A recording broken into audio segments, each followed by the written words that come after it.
Around 62. Daytime highs approaching 84 tomorrow. Mainly clear skies. Get weather anytime by calling 824-6101 or online at TaylorvilleDailyNews.com. Right now, 70. WTIM.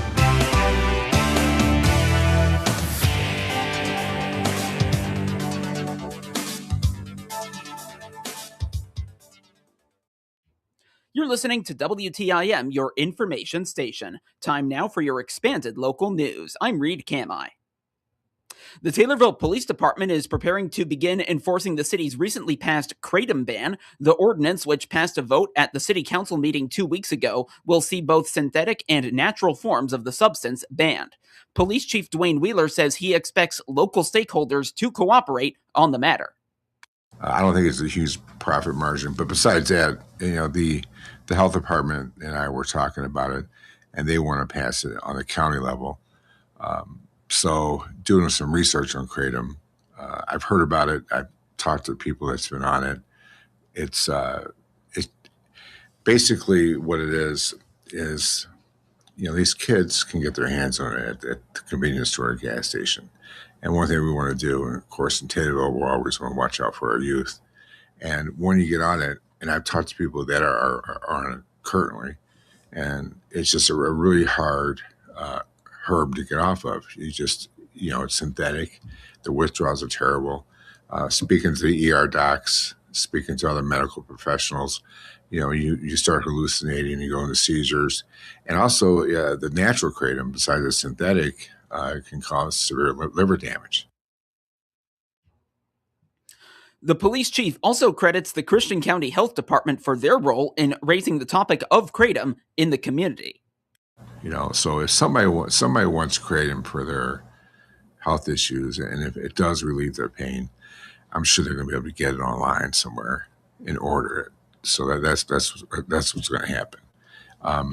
But when you do get on kratom, okay, it's just like heroin, it's just like meth.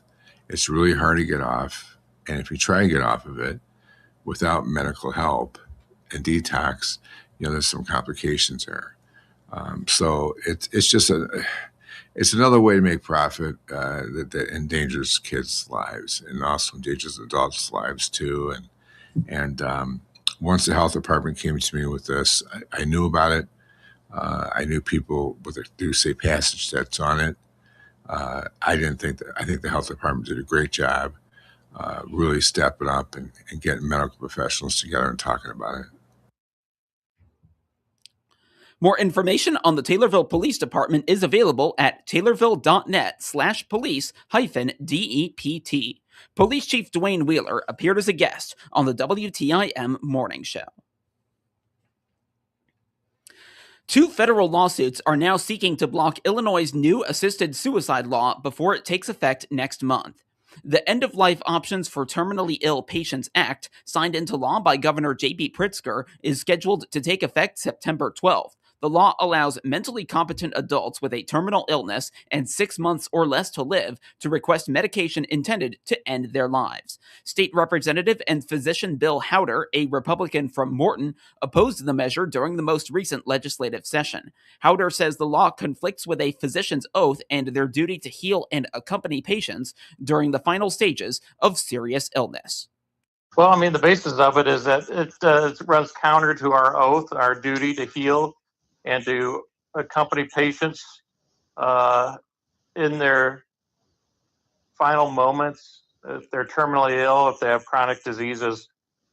It's disregarding our sacred oath, and I see total basis for a lawsuit because it makes physicians participate in this, even though they say it doesn't. Howder also says there is a legal basis for the lawsuit, arguing the law could require physicians to participate in assisted suicide, despite provisions saying that doctors cannot be forced to do so. And so what it says is, if you don't want to participate as a physician in your patient's suicide, then you can just refer to someone. Well, that's been found by the Supreme Court in abortion pregnancy resource centers or so-called crisis pregnancy centers to be invalid, because referral is participation. And so I see a total basis and a reason for this lawsuit. The latest lawsuit was filed on behalf of several Central Illinois religious leaders and 4 Illinois physicians. The Thomas More Society is representing the plaintiffs and is asking a federal court to block the law before it takes effect. The group argues the law could potentially require physicians and other medical professionals with religious objections to help facilitate patient suicides, which is something they say conflicts with the Hippocratic Oath, long-standing medical traditions, and their deeply held religious beliefs. Despite also being a physician himself, Howder is not one of the physicians filing the lawsuit. More information on the legislation and its status can be found through the Illinois General Assembly at ilga.gov. The Illinois State Police reminds drivers across Illinois of an important roadway safety rule. When you see flashing lights on the roadside, slow down and, if possible, move over. Illinois' move over law, sometimes referred to as Scott's Law, applies to a wide range of roadside workers. Among those roadside workers are emergency responders, tow and recovery operators, Illinois Department of Transportation, Illinois tollway personnel, and construction workers. ISP reports that so far in 2026, Illinois has seen 9 Scott's Law violations resulting in car crashes, as well as 2 troopers who sustained injuries due to a Scott's Law violation. Drivers who fail to move over and slow down for emergency vehicles and cause the injury or death of another person originally were charged with a Class 4 felony, and their driver's license would be suspended. Now, under newly signed legislation, their license would be completely revoked. The law requires drivers to slow down and, if possible, move over for authorized emergency vehicles displaying flashing lights while working on the roadway ahead. Importantly, those vehicles do not have to be stationary for the law to apply. Drivers are required to take the same precautions whether the emergency vehicle is stopped or moving. The law also protects workers operating non-emergency vehicles with their hazard lights activated. Drivers approaching these vehicles are required to slow down and move over when possible as well. The purpose of the law is to give roadside workers and emergency responders additional space and time to safely perform their jobs while reducing the risk of crashes involving passing traffic. ISP encourages drivers to stay alert, watch for flashing or hazard lights, and be prepared to change lanes or reduce their speed when approaching vehicles stopped or working along the roadway. A few seconds of slowing down and moving over can make a major difference for the people working just feet away from traffic. When you see flashing lights on the roadside, remember to slow down and, if possible, move over. More information on the Illinois State Police can be found at isp.illinois.gov. The American Red Cross is urging people to donate blood as the organization responds to what it calls only the second national blood crisis in its history. Blood donations have fallen to a 4-year summer low, worsening an emergency shortage that could already be affecting patients who depend on life-saving transfusions. The Red Cross is asking eligible donors to take action now and help replenish the nation's blood supply. A Taylorville Community Blood Drive is scheduled for Thursday from 1 to 5 at the Taylorville Fire Department Training Room located at 202 North Main Street. Appointments can be made by calling 1-800-RED-CROSS or 1-800-733-2767 or by visiting redcrossblood.org. The Red Cross says donors can also save up to 15 minutes at their appointment by completing Rapid Pass before arriving. Information and access to Rapid Pass can be found at redcrossblood.org. There is also an added incentive for those who donate during August. Donors are eligible to receive a $20 Amazon gift card by email while supplies last. Every blood donation can help save lives, and officials say the current shortage makes those donations especially important. For appointments or more information, visit redcrossblood.org or call 1-800-RED-CROSS. This is Will Perkins with Taylorville Community Credit Union. We are excited to announce that on Wednesday, August 5th, we moved from our location on Main Cross to our new building located at 820 North Webster in Taylorville. Members will enjoy our on-site ATM, drive-up lanes manned by our friendly staff, private offices for opening new accounts, and many other features.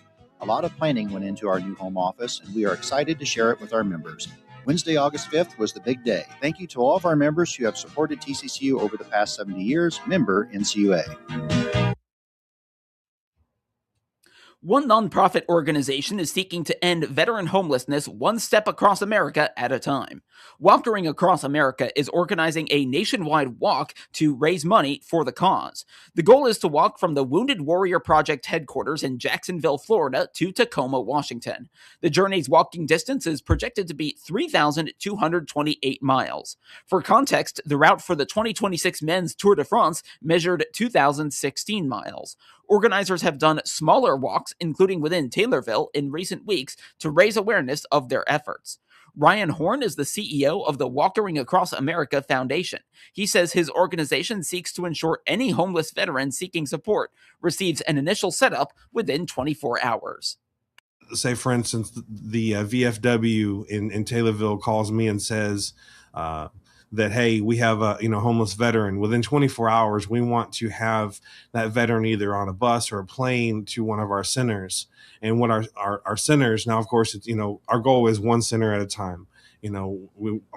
Eventually the big goal is to have them across the United States, but right now is, building that first center and helping veterans. Now, this center is going to be like a hotel style, having 2 veterans in each room, having, your own, bathroom facilities, things like in each room, then having a kitchen where, people, can help cook, having dining facilities, meeting rooms where we actually bring the programs to the veterans. We bring the VA to the veterans. We bring Wounded Warrior Project to the veterans. We bring the, American Legion, DAV, all of that. All the programs, there's so many programs and so many benefits out there for the veterans that they don't realize that they have. The process continues from there with the goal of helping veterans transition into more and more of a normal civilian life. Going from someone that's been on the streets 5 to 7 years, it may take a little bit of time to get used to being right back in regular life. So we want to get them set up at that point.